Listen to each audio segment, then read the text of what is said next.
안녕하세요. 멘사가 알려주는 오늘의 테슬라 뉴스 2월 10일입니다. 첫 번째 뉴스, 테슬라가 3% 상승해서 207.32불로 마감했습니다. 같은 날 S&P는 하락, 나스닥도 하락했는데요. 요즘 계속 지수 하락에 비해서 홀로 상승하는 모습을 보여줍니다. 특히나 오르는 고점 징후인 캔들이 나와서 차트상으로는 단기 고점 부근인 것 같은데요. 하지만 늘 이런 기술적인 분석은 결국 맞거나 틀리거나 반반 확률이라는 거 알고 계시죠? 참고만 하시고 트레이딩으로 접근하는 건 역시나 비추드립니다. 두 번째 뉴스, 테슬라 FSD 사고 조사 결과 증거 없음 소식입니다. 테슬라 모델 S의 2021년 4월 텍사스 사고에 대해서 차량 결함 증거를 찾지 못했다고 확인했습니다. 운전자는 만취 상태였고 도로에서 허용된 최고 속도를 초과하여 운전하였다고 합니다. 미국의 교통안전 관련 기관들은 테슬라뿐만 아니라 타 기업들에게도 엄청 조사하는데요. 그리고 리콜도 엄청 때리고 조사도 되게 빡세게 나갑니다. 특히나 이런 사고 하나 나면 정말 물고 뜯고 아니 난리도 아니죠. 매번 그렇습니다. 모든 데이터를 보관하여 테슬라의 결함이 없었다는 테슬라의 입장을 저는 그 당시 믿었었지만 처음에 사고 났을 때 여론은 진짜 테슬라를 당장 폐기해야 될 것처럼 여론을 몰아갔었는데요. 결국 이렇게 증거 없음이 나와버렸죠. 하지만 그렇게 물고 뜯었던 언론들은 정작 조용합니다. 원래 그래요.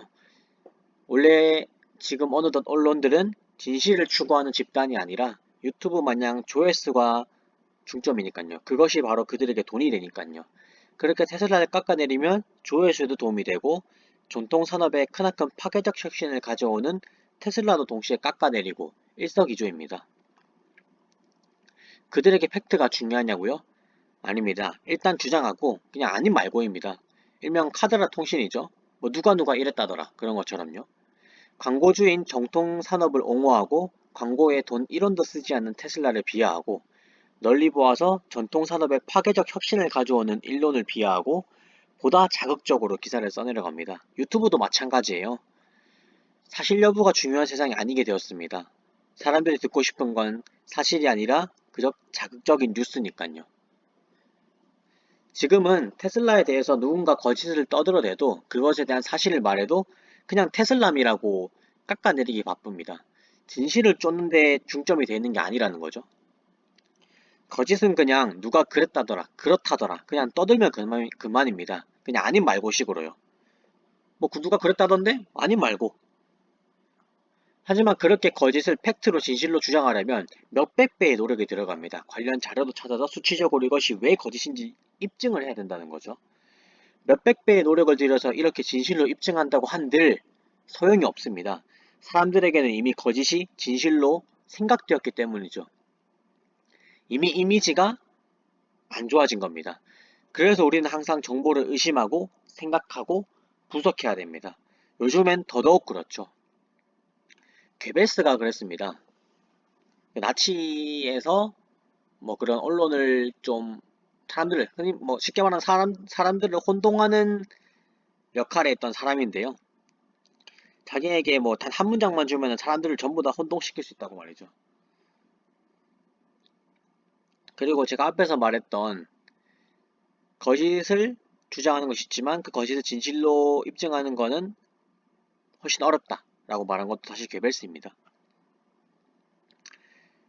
항상 우리는 유명 유튜버, 뭐 유명 언론들이 말했다고 해서 그들이 무조건적인 진실이다. 저도 그렇고요.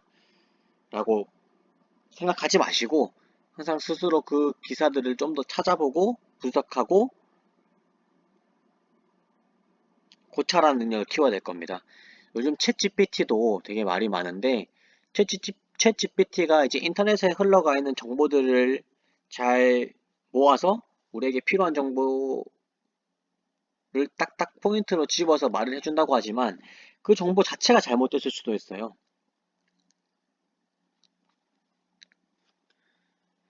어쨌든 늘 자립을 지키는 여러분들이 되길 응원하겠습니다. 세 번째 뉴스, 테슬라 직원당 영업이익 타기업의 4배 소식입니다. 테슬라 직원당 영업이익이 12만 불, GM은 6만 불, 포드는 3만 불입니다. 제가 늘 말씀드렸죠. 인력의 양도 중요하지만 양만큼 중요한 건 인력의 질이라고요. 그래서 그 기업에 몇 명의 사람이 근무하는가도 중요하지만 그 근무하는 직원이 얼마나 유능한 인재인지도 중요하다는 겁니다. 저한테는 수조원을 써도 자율주행 개발 못한다고 예시를 들어서 말씀드렸죠. 이 일 하시는 분들 중에서 주변을 둘러보시면 정말 월급값 못하는 사람들도 많을 거고요. 그저 하루하루 시간 때우다 가는 사람들도 많을 겁니다. 그거 수치적으로 제시한 게 위 기사 같네요.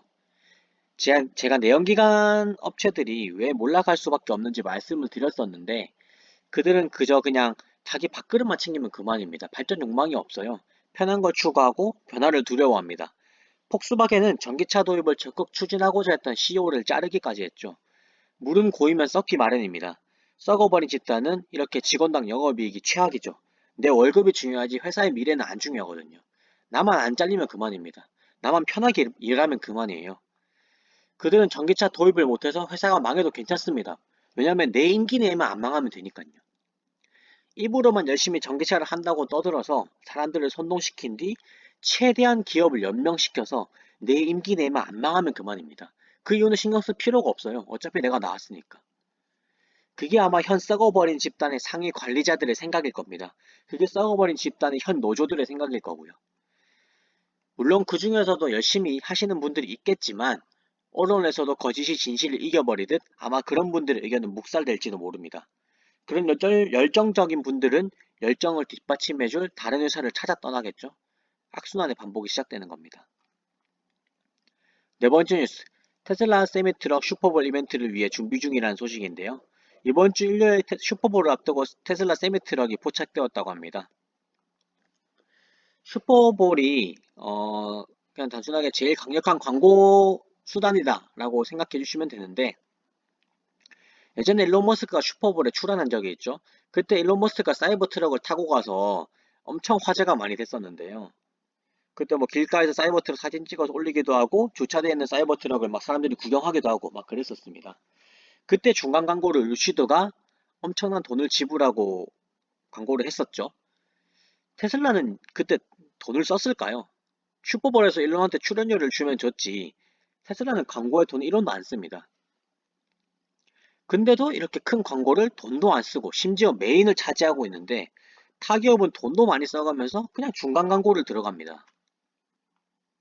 심지어 그게 현재 적자를 내고 있는 기업이 한다는 거죠. 아이러니하지 않습니까?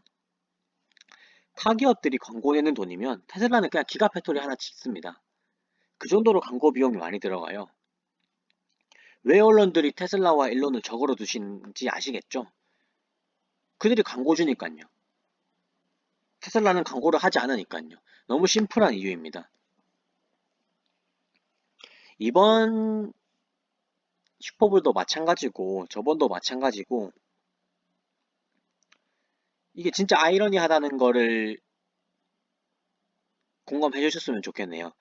제일 잘 나가는 기업이 광고도 안 쓰고 메인 광고를 차지하고 그보다 못한 기업이 적자도 내면서 돈도 많이 쓰면서 중간 광고를 차지한다는다. 도대체 이게 무슨 상황일까요? 네 번째, 테슬라 파워월 소유자 575불 수익 소식인데요. VPP를 통해서 파워월 소유자가 575불을 벌었다는 소식입니다.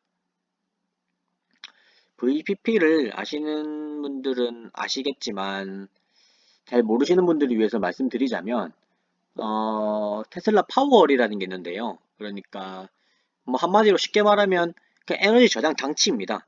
우리 집에다가 에너지 저장 장치를 달아요. 그러면은 원래 전기료가 쌀 때가 있고 또 비쌀 때가 있죠. 뭐 예를 들면 야간에는 싸다든지 그럴 수 있잖아요. 그럼 야간에 그 전기를 모아둡니다. 그럼 그 전기를 비쌀 때 사람들이 많이 써서 전기료가 비쌀 때 모아둔 전기를 끌어다 쓸 수 있는 거죠.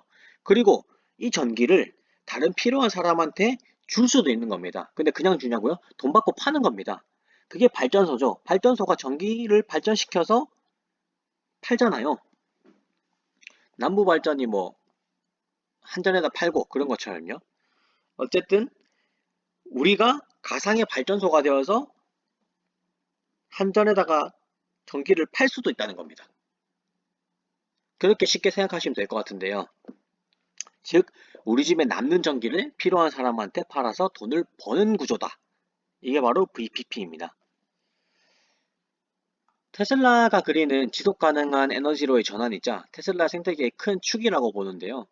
그리고 이 VPP도 사실 스페이스X 기술이 들어가긴 했습니다. 어쨌든 저는 이 VPP를 사실 로보택시만큼이나 혁신적이라고 보고 있는데요.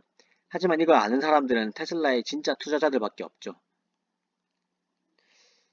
이 VPP도 제가 좀 구체적으로 말씀드리고 싶은데 아직은 성과가 크게 나오는 사업이 아니라서 이거를 제가 말씀드리면 뭐 아마 자율주행보다 더 큰 반발을 살 수도 있을 것 같더라고요.